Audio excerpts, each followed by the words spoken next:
Bill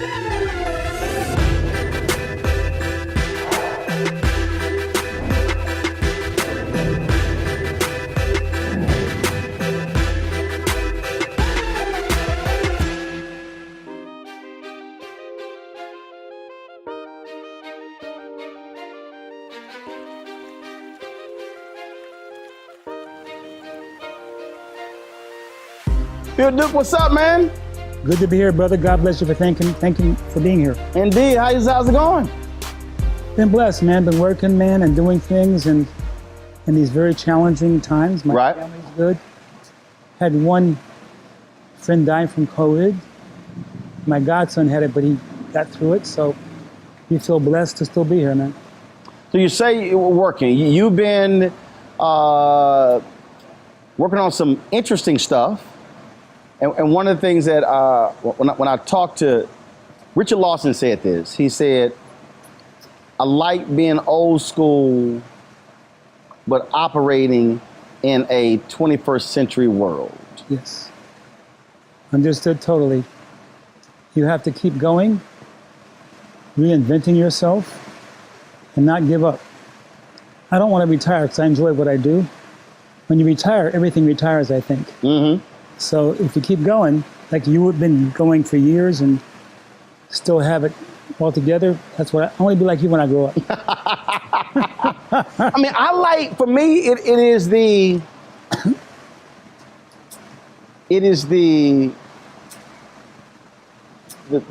joy. It's like even before we started shooting, this is a perfect example. For me, it's the joy of, and I'll tell Mario Van Peebles this, of the shot. You like, damn, that shot looks good. It was, so like right before we hit record, I'm sitting here and I was like, are we getting that light that's behind right, it? Right. That's what still interests me and piques my interest. It's the shot, it's that camera movement. It's the, so that's the thing for me. So if I play it back, oh, I like that. I like what we did right there. And that's what still does it for me. Yes, me too. People always ask me, what do you prefer, directing or acting? I said, I love acting, but directing, I mean, you have the ability to have a voice visually. And that's something that's wonderful. The way you see things, it gives it validity. Right. And so that's something that I understand totally what you're saying. When we last talked, I told you, I literally watch High Flying Bird every 3 months. I've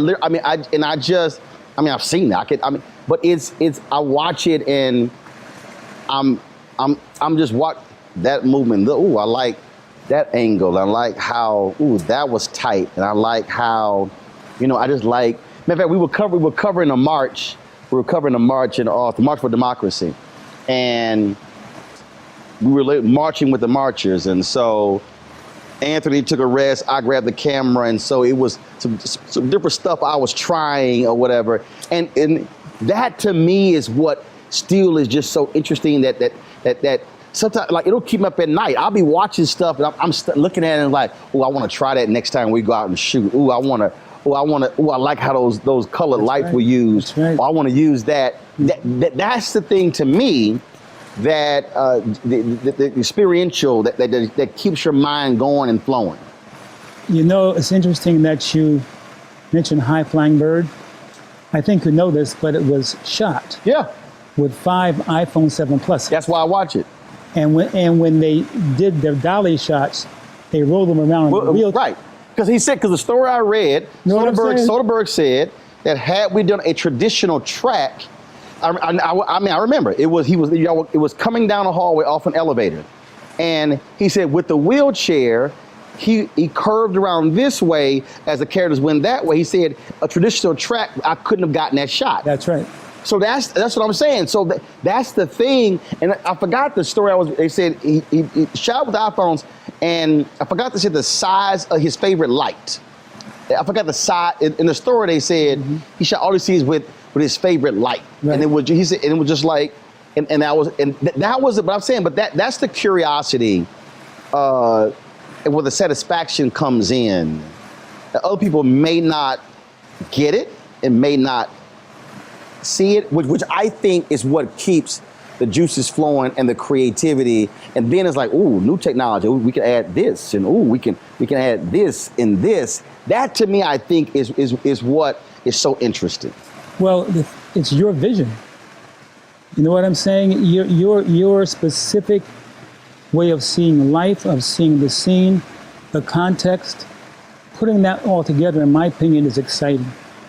And of course, it takes study and craft and the rest of it, but it's worth it because when you see it on screen, that's how you imagine it, that's how you saw it, and nothing wrong with that. When you did work at Howard University, and I used to be the head of the Department of Radio, Television, and Film. when you were there, and even now, do you have the sense that folks who want to direct really are locked in studying the craft? It's okay. I can tell by the look of your face in the lab, you like, hell no. Because that's the difference. Look, as you know, the craft of anything takes time, commitment, and study. The craft of it. You can take a camera and a sound system and shoot something, but is it crafted? And it reminds me of a story that a pastor friend of mine told me. He said, one Sunday, he said, in terms of the craft, nobody wants to do the craft of it. So he said, everybody who wants to go to heaven, stand up and sing hallelujah. Everybody stood up 5 minutes. Calm down, calm down. Everybody who wants to die, stand up and sing hallelujah. Nobody stood up. He said, how are you going to go to heaven if you don't die? So everyone wants to go to heaven, but the studying of the craft, as you know, you have to do it. You have to study it. It takes time to learn the beginning, middle, and end of a story, the beginning, middle, and end of a character. You know, what is a camera? What does it do? Right. What does a camera do? Right. Because camera tells stories, right? But nobody wants to do that. So my niece works for me, and I have a very small, it's a Sony HD camera, and then I've got, three Canon XA25, three XF405s, three C300s, and I said, so I'm gonna get this camera for you to shoot. And so I said, do you know how to shoot the camera? She said, yes. I said, no, you don't. I said, you know how to turn it on. You know how to press record. But you know how to use that camera. Mm-hmm. And I said, have you gotten intimate with the camera? So have you studied the camera? Studied the camera. I said, have you grabbed the manual and literally gone through all the functions? And what does it do? Mm-hmm. I said, have you pushed the camera to its limits? That's right. I said, you know how to use the camera. And I was trying to get her to understand that just pointing and shooting. I said, that's not it. That's why when my producers, I tell them, I want you to shoot. I said, but I don't want you to shoot with I don't want you to shoot with a monitor. Right. So you got a monitor on top of that camera there. I tell them, I don't want you to shoot. I said, I want you to shoot looking into the eyepiece. Yes. And so when I was at TV, one of my producers said, she's like, why? I said, because when you shoot into the eyepiece, I said, you are seeing the subject. I said, when you shoot with that video monitor, I said, you're actually seeing what's above the monitor, to the left, the bottom, and the right. I said, but when you in that eyepiece, you're looking at it, and I said, you're actually has an emotional connection with what you're seeing. I said, so then when you go into editing, then your first thing is, man, I wish we had this shot and this shot and this shot. I said, so now if you shoot as a producer, when you now go out, you now have developed an eye for what you actually want. Yes. For that photog to get for you. for you when you edit. That's right. And they were like, I said, I don't want you to just be a producer. I said, but you need to see it and feel it to understand how to actually be a better producer. Yes. Well, what you're talking about is not only people seeing it, but feeling And experiencing it. Yes. totally different thing. Yep. And that takes the craft and skill. As you say, what are you looking at? What are you feeling? If you don't feel nothing, then how do you expect me to feel it? Does that make any sense? Pull up a chair, take your seat. The Black Tape with me, Dr. Greg Carr, here on the Black Star Network. Every week, we'll take a deeper dive into the world we're living in. Join the conversation only on the Black Star Network.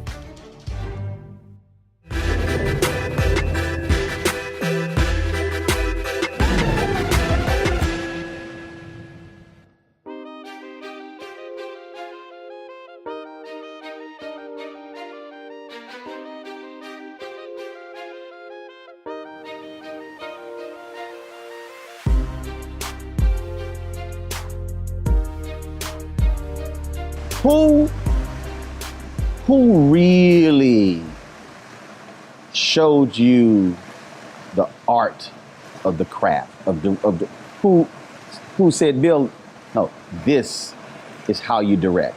This is what you look for. I'll tell you, going to the American Film Institute when Tony Vellani was there was an incredible experience for me. But one of the people who gave me passion was Gordon Parks. Gordon Parks didn't just shoot. He knew how to tell a story emotionally. And so when she's running across the field or whatever, you felt it, right? Because he gave you the understanding of the moment visually. Not just, I mean, it wasn't, she didn't say anything. But when she ran across the field or they did something, you felt it. And that's a craft. I think it's also, when we start talking about, again, part of this craft, people think visually, but the value of sound. Steve McQueen's 12 Years a Slave. What I love about that, and it was, and part of the reason I guess for me, I get it, because not only have hosting the show and doing interviews, whatever. But I went to communications high school where they taught us to value the credits after the movie. Yes. My teacher, Mary Waits, would make us, we had to watch the film to the end of the credits. She said, this is how the movie got made. Yes. So I still watch credits. I literally don't leave till the credits are over. But watching that, I loved how he used these long moments of silence, and all you heard were the crickets in the water or whatever. And it was a trip watching it because there's a natural moment of silence, but then after, you know what you pick up. And I'm watching it, and I'm literally going, damn, he made that go 15, 18, 20 seconds. And watching that movie, it's amazing how silence actually became its own character. You are 100% right, and that's a brilliant observation. You know, when watching a movie or when you're acting, I hate the word acting because it sounds like pretending, but acting is actually becoming.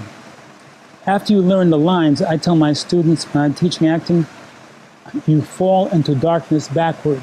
You're not quite sure where you're going, but you trust something in you. So we're in a scene together. One of the most important things is how I listen to you. It's not I'm waiting to say my next line. Right. But I'm listening to what you're saying and what it means to me, and I respond from that. Does that make any sense? Well, because look, we've done multiple interviews today, and There was no agenda with any interview. So no one was pitching a movie. No one was pitching a book. No one was, and so there literally were, I have no questions.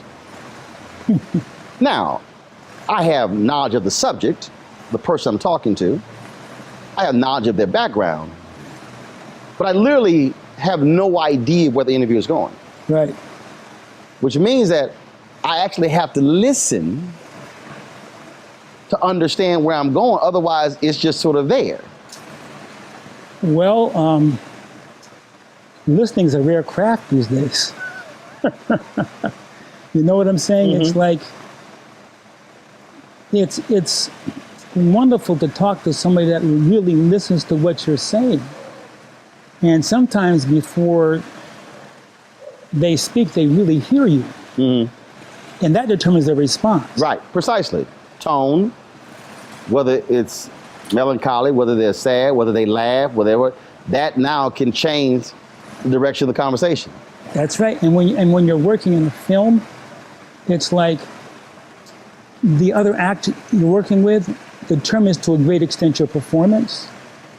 You know, it's like I tell this story at a time. Many years ago, I was acting in this film with this new director, right? I was having trouble with the scene. And so I go up to him. He's a young director. I think it was his second film. And I said, I'm having trouble with this monologue here, you know. Can you help me out, understand it better? He looked at me and he said, make it more blue. Make it more blue. Like sky blue, blue light. This is like 15 years ago. I still don't know what he was talking about. Make it more blue. Do you know what that means? I mean, Miles Davis kind of blue.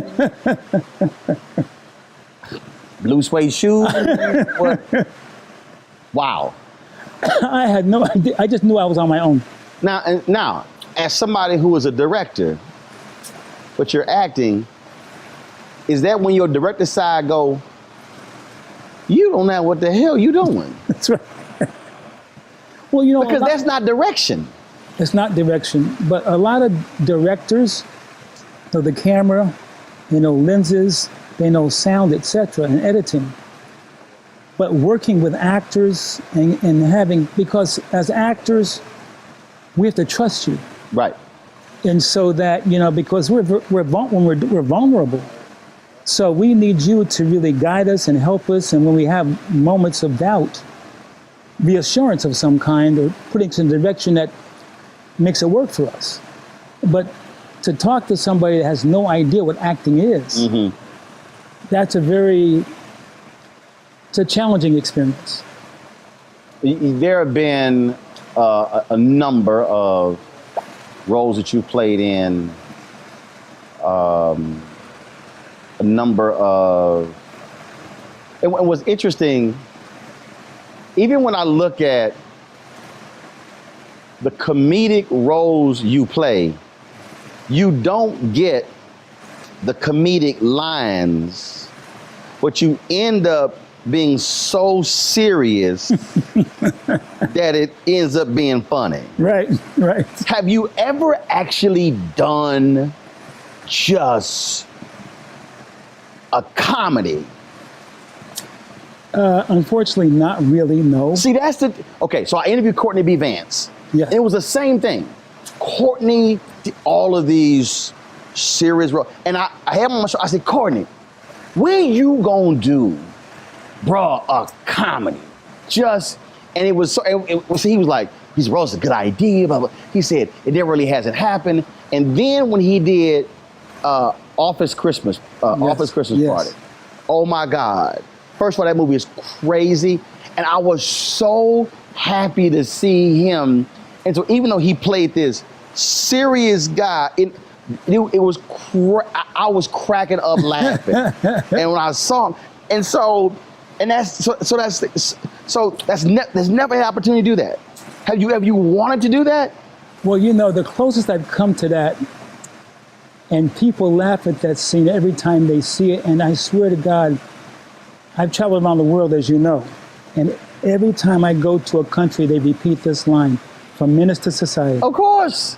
You know what I'm saying? Of course. It is one of the, look, there are people who play the game of movie lines. Bottom line, it is one of the most iconic lines in cinematic history. And they think it's funny. It is. but obviously it wasn't designed to be that way. No. It's this serious scene. Yes. How many times have you done shows where they said, you got to do the line? Well, it depends on the director. You know what I'm saying? And it's like working with creative people, they give you freedom. Now, was that written or did you come up with that? No, it was written. So it was written that way. Yeah. So when you read it, you were like, now did you refine how you did it, or the moment you read it, you knew I'm gonna play it this way? I kind of knew, how can I say this? The character came to me, Right. and when I went in the room with the darkness, Right. and this little kid, I felt like, how can I say, my father, if we ever lied to him. Right. He's like, You know what I'm saying? I became his father. oh yeah. You know what I'm saying? Because I know that feel, because it was when you went, what time? It was like the slow, if you lie to me one more time. That's right. That's like they slow down. It's like they enunciate every That's exactly right. If you lie to me That's right. one That's more right. time, I'm going to slap the shit out of That's you. right. Exactly. That's what that, I'm telling you, I'm telling you, I don't care what, man, I will go to YouTube and play that damn scene. You know you fucked up, right? That's right. That's right.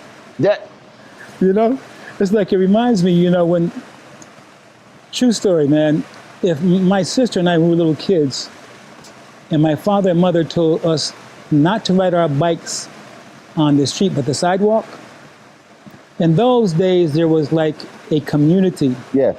So if Mrs. Johnson next door saw my sister and I riding our bike on the street, she would stand in front of us, told us to get our butts in her house in the living room and put our bikes on her porch.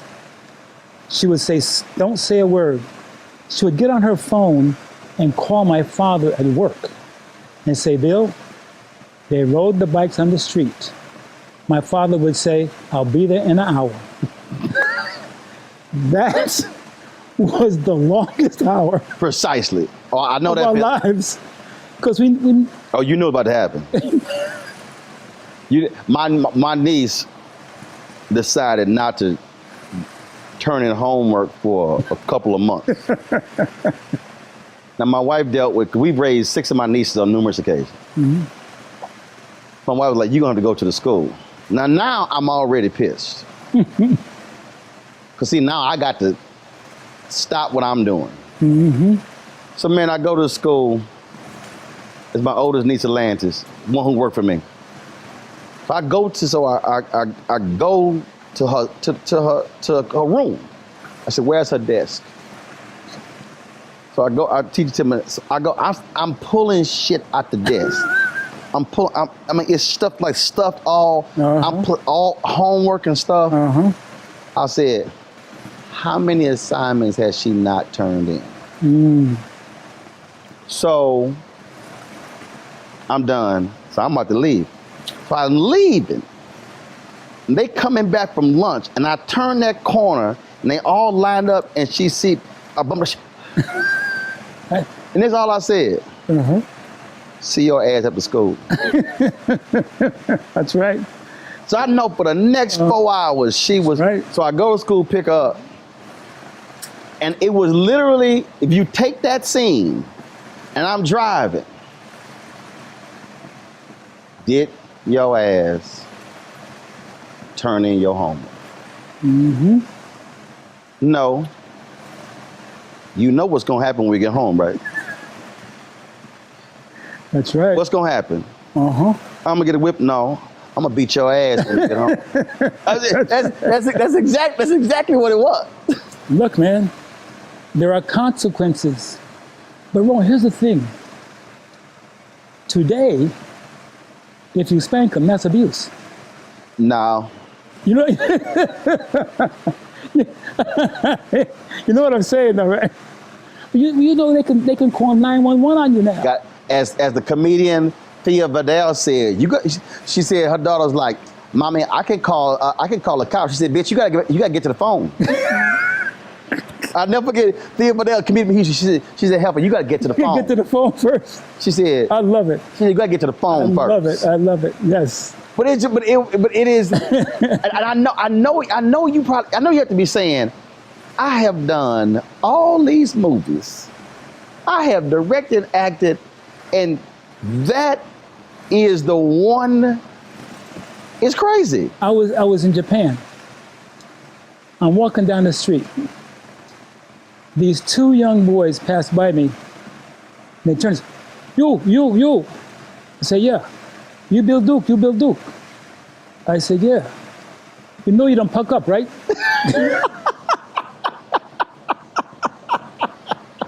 They couldn't even say the word. You know you don't puck up.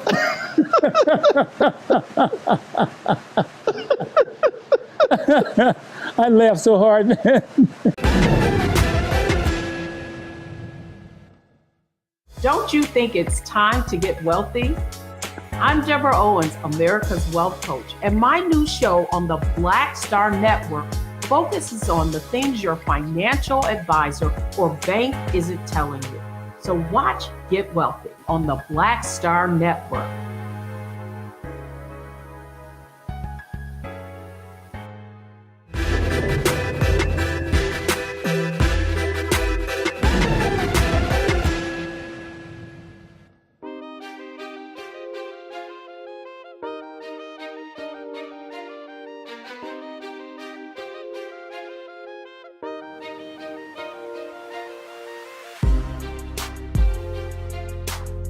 There are 5 movies that are on my list of all-time black cult classics that if you have not seen, you cannot come back to my show. Like literally. You cannot come back to my show. I've had people on my show, conversation come up, and I would say, have you seen Cooley High? If they say no, I'm like, you are not allowed. I will snatch black cards. Car Wash is one of those 5. You're playing Abdullah. Yes. You playing, and you play, and that is, and so same thing. That. Why do you think Car Wash is also iconic? Why? Well, I think one, the great Michael Schultz, great director, great human being. But at that time, you know, I don't even think I was acting, man. I was that angry. Really? I think Because, man, you would feel rage in that movie. Well, you know, at that time. What year was that? That was, Car Wash was? 70. I'll look it up, don't worry about it. Was it? 78, 79? I'll look it up. Keep going. Isn't that amazing? Is that amazing that you can do that right now? That's right. Do you know that I had one of the first cell phones? You know how big it was? That sucker was the size of a boulder. You remember that? Man, that was a brick. I thought I was so cool. You could hold a steel door open with that phone. It's the truth, man. That bad boy there was Car Wash, released October 22nd, 1976. 76. That was 3 weeks. That was 2 weeks before the presidential election. So when so that was released. So you shot that obviously before. So you said you were angry. It was the context of the times. You know, there were there were rioting, there was anger, there was a lot of things, and I felt a lot of Abdullah, the character, and I think that's why Michael casted me. He knew me as a friend, because we were at the Negro Ensemble Company together, and when I was at NYU School of the Arts, he was there too, and I think he knew that I felt that human being, and that's why he hired me to do it, but I just thought the writing in it, the directing in it, and the people in it, Antonio Fark, the Pointer Sisters, Richard Pryor scene, George Carlin, that supporting cast of people, Danny DeVito, it was kind of a conglomerate of good folks, But you also had you also had this cultural. I mean, you had the gay folks, you had Native Americans, right? You had the Jewish son and the owner. You had so you had a melting pot of a movie in 1976, and I didn't realize until I saw one of the retrospectives that, because it aired on NBC, that it was too black for them. That there were more. They made Michael put more of the white characters in the TV version than was in the movie version. And they said, "No, that's too black." Really, I did not know that. You didn't know that? No, I didn't know that. I actually saw retrospective. So if you watch the TV version, you see all these white characters that were not actually major parts in the movie. Wow. He did a retrospect, and Michael said, and I've been sitting down interviewing Michael. And he said, yeah, that they were like, no, that the movie was too black. Wow. And they had to whiten it for it to air on network television. That's the reality. In those days, it was. I don't think people really understand the evolution of things, what we came from to where we are today, and all of the obstacles that were faced at that time. Because I think young people today just think this is the way it always was. Mm-hmm. When we came up, there was no internet. There was no social media. There were no real self. You remember those? See, this here, but when the movie, when Car Wash came out, you also were, King Gets Killed, because you write about it in your book, Bill Duke, My 40-Year Career on Screen and Behind the Camera. King gets killed in ’68. This movie only comes out 8 years after King's assassinated. That's right. So, that's also, I think, people don't realize. So the times operating in, which also made it a lot different. You were talking about, again, those moments, and I want you to talk about, because you write about it in the book, where you talk about, the section is called The Business. Most people focus on the show, but neglect the business. Yes. How do you have to learn that? What was there something was there a point where you were focused on the show and not the business, and if something happened where you went, oh, hold up, I better understand the business of the business.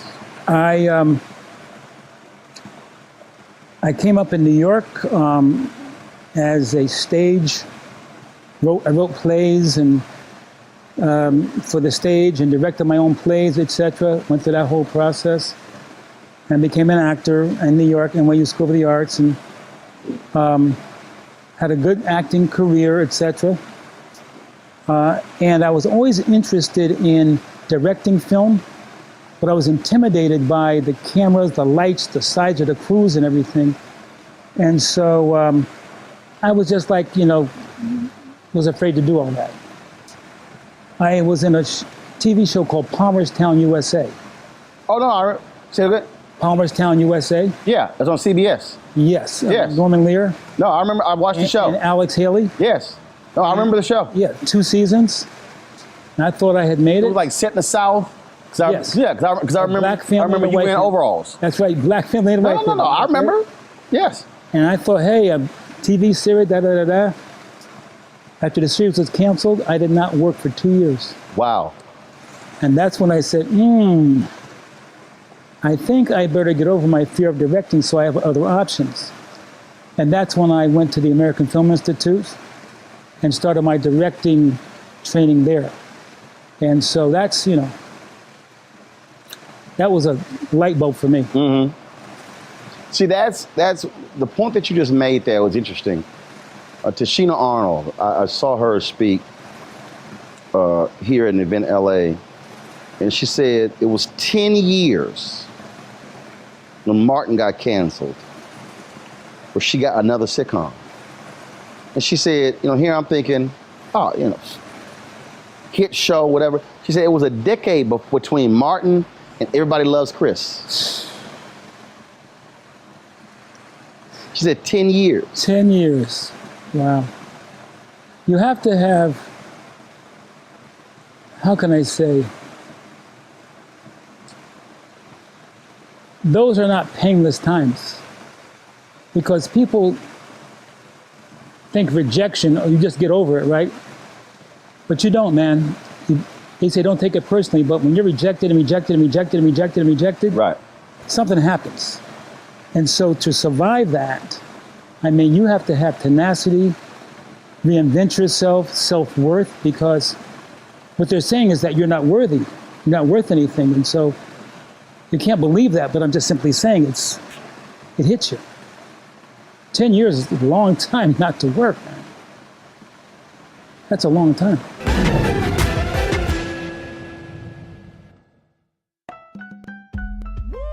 We're all impacted by the culture, whether we know it or not. From politics to music and entertainment, it's a huge part of our lives, and we're going to talk about it every day right here on The Culture with me, Faraji Muhammad, only on the Black Star Network.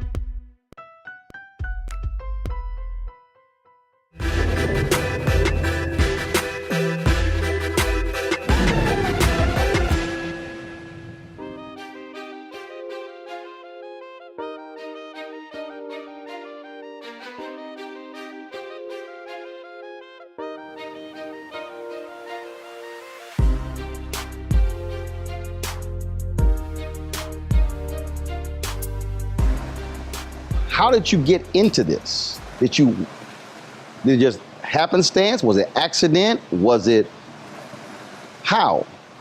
Let me tell you the truth about how I got my first directing job. I went to the AFI and studied directing. And I was there for a couple of years. And I did a film called The Hero. And it won a couple of awards and stuff, So I had an agent, and we went around and shopped it around because I wanted to get a TV directing gig or a film directing gig. And everybody said, no, no, no, no, no. I got depressed. It's finally a year I did that. I went away, I do transcendental meditation, went to a meditation retreat. My agent calls me and says, hey, Bill, come back. David Jacobs at Knots Landing wants to talk to you. I rush back to LA. I go over to David Jacobs' office, who was a Knots Landing producer. The meeting lasted for 5 minutes around. And I said, what is this about? Am I wasting my 5 minutes? 5 minutes. And I just told me to leave. So my agent, I said, we wasted my time. He said, oh. A week later, my agent calls me and says, Bill, David wants you to direct an episode of Knots Landing. I said, what? So we're in pre-production for 7 days. And Joel, the line producer, comes to me and says, Bill, you did a great job in pre-production, but we could tell you're going to be a great director from your reel. I said, what reel? Well, the reel from your other shows. I said, no, I just got out of AFI. I just got. He said, wait a minute. He goes into David Jacobs' office. David Jacobs had mixed my box up with somebody else's. That's how I got my first job as a director. Wow. Am I lying? Wow. God has a sense of humor, right? He said, what reel? It's the worst reel. Well, of all the other shows that you directed, I said, You like, no, might be another bill due. That's how I got my first job as a TV director. That is crazy. It's a true story. What was their response when you said, that ain't mine? I shot the next day. They followed me around for 2 days to make sure I knew what I was doing. Now, were you nervous the whole time? Like, I could be fired. I mean, it was like, I knew what I was doing, but they were like, yeah, we don't know your ass know what you're doing. I'm just saying. They followed you around like a black person by the security at the mall. That's right. Exactly right. It was. So, how did they like the episode? They loved it. I went back and did several episodes after that. Wow. David Jacobs is one of the reasons that I'm in the business. I have my career because he laughs, and he laughed so hard. He laughed so hard. It was like I made a mistake, but it's a mistake. I'm glad I made it. That is crazy. It's a true story, man. That is crazy. I bet they were like, let's go back and did you actually have a reel? No. I had that one film I did. Did they go back and watch that? No.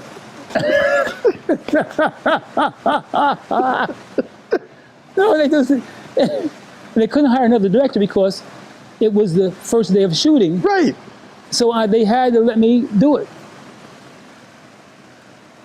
That means God has a sense of humor, right? Yeah, that's funny. They got your reel mixed up with somebody else. But what would you say? TV show, stage, movie, the most absolute. So I'm gonna ask two.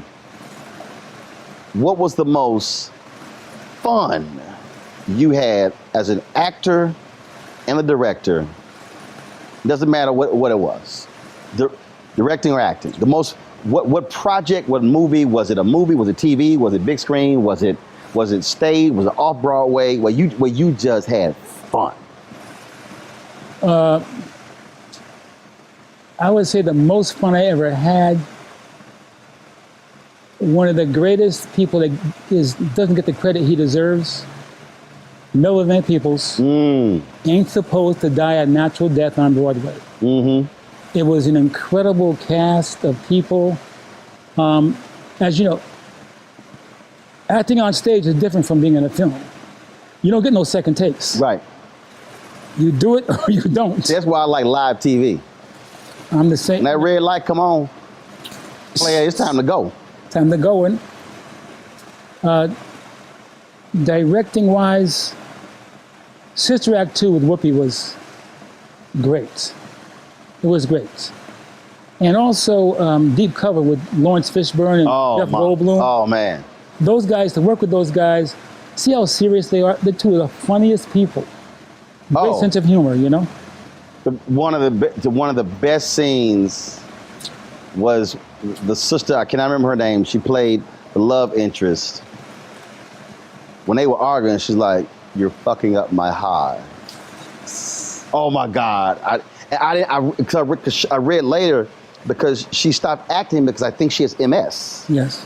And I saw because I was wondering what happened to her. But that I remember that because there was a guy I worked at the Austin American Statesman. I forgot his name. Was a television critic. You probably know. And he in his review, he said Deep Cover should have been Oscar nominated. That was. Thank you. That movie was no joke. I have that DVD is in my collection. Oh, beautiful. Thank you for that. Thank you. The Deep Cover, that was Goldblum, Fishburne. That was intense. I really enjoyed it. They were great to work with. The collaboration between the two of them. And they didn't give 100, they gave 1,000%. I mean, wonderful actors, but great people and talented. and they came ready. And it was a great experience. What was the most intense that took a lot out of you to do? Oh. When I did Hoodlum in Chicago, there was a day that we worked 28 hours straight without sleep. Why? Behind schedule, had to make it up. Wow. The studio said, "You wasting time and money." And so, and around the 26th hour, we were all exhausted, you know? And I don't know who it was. We were on a lunch break. Somebody started laughing. And you know that when you're everybody started laughing at the same time for maybe 10 minutes because we're just... That's called that tired laugh. You know what I'm saying? It was intense. It was intense. 28 hours straight. 28. See, that's the thing that, again, you talk about the business of the business. People don't see. You're the director. And when they say, Robert Townsend talked about this here when he hit 5 Heartbeats. When they said, Robert, you don't get this done, the insurance folks are taking over. So when you're directing, you ain't just floating and chilling. I mean, you got to keep this train on. And are they literally on set, like hour by hour, minute by minute, saying it costs this? They many times they don't say it. They're just there, and their presence says it. See, people don't understand. See, directing has 2 components. The creative process. You and the writer and the producers work together for a vision. You got to translate that vision to the actors, to the crew, to the staff, everybody. Sometimes almost 100 people, right? So you have one vision going in and everybody's on the same page. The second part of directing is management. And you're managing 3 things: time, people, and money. And if you can't manage time, people, and money, no matter how great a director you are. Right. And is that something that when you are teaching,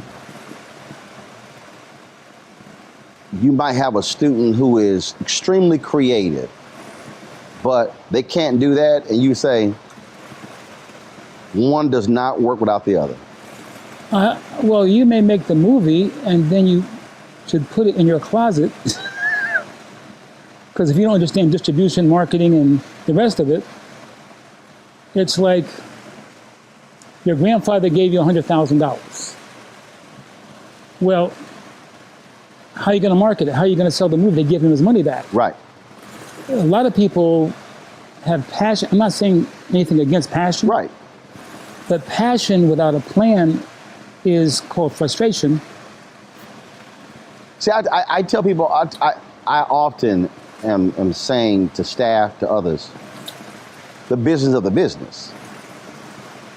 That, sure, you can go out and shoot a great product. I mean, I have these conversations with folks all the time because, with technology, folks, oh man, this Sony camera and the red camera and oh man, it looks so awesome. And I remember I was having this, and you're like, oh my God, look great. And I said, they gonna see it right here. That's right. I said, nah. C300, the body is 9,000. The Canon XF405 is 3,000. And the Canon XA25 was $19.99. I said, if the XA25 was in 29.9 frame, I said, we ain't streaming in 4K. And we ain't streaming it in no 6K, 8K. I said, so why am I gonna sit here and spend a whole lot of time and money? I said, when it's gonna be 2 minutes right here. Right. And it was like, yeah, but it looks great. I said, yeah, but we ain't trying to sell this to a group of cinematographers. That's right. I said, we got to be able to eat. And a lot of people, as you're building, don't understand the business part. Before December, I couldn't afford the C300s. So my whole deal was, no, we gonna figure out how to shoot this with them XA25s. And then we got a little bit more money. That's when we bought the 4K 405s. Then we bought, now we got 5 C300. But it was on a, no, I was like, no, this is a business of the business. That's right. I'm not about to sit here and kill us financially to try to afford to rent one C300 or buy one C300. Hell, when I could buy 3 4Ks. But that's the business part that a lot of folk don't take the time to understand. Well, you know, you for years have had the ability to do two things. The visual part of it, right? But like experts like yourself, what you're filming, you get people emotionally attached to it.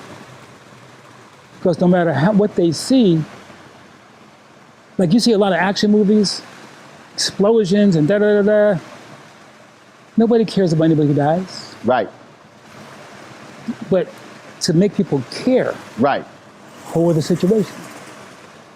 Right? Right. See, what I try to tell folks is, you need to be able to shoot next week.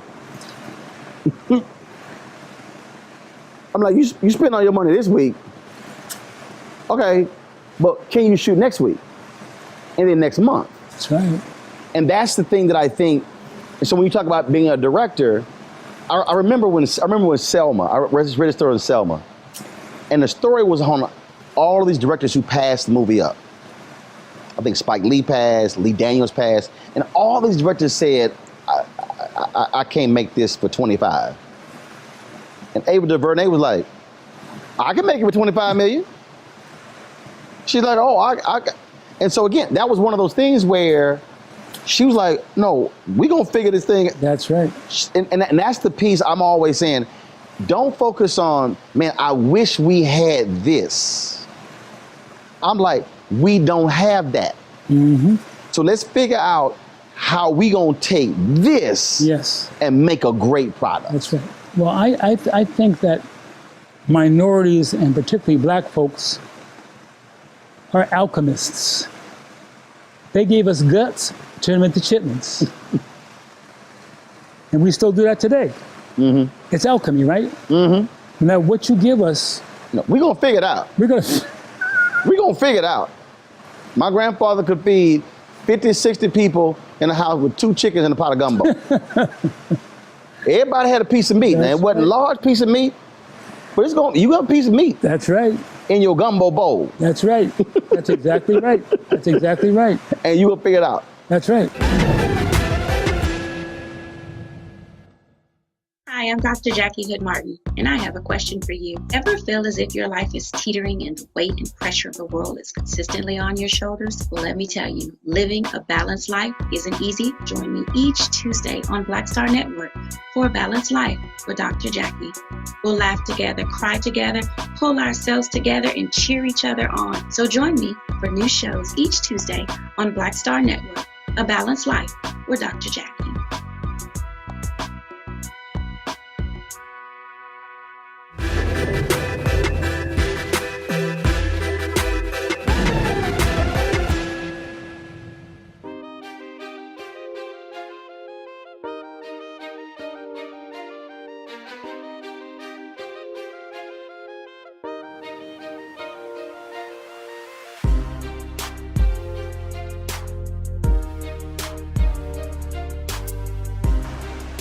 asked you earlier about comedy.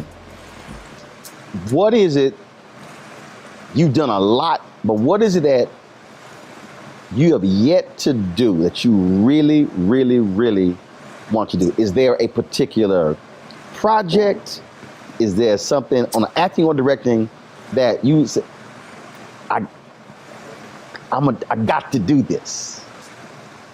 Well, actually, there are several things, you know. I'm trying to get it done for years, but it's been difficult. I want to do the Joe Louis story. People don't really know who Joe Louis really was. And there have been documentaries, but there's not, right. He was an activist. Oh. Big time. People don't know that. For black golfers?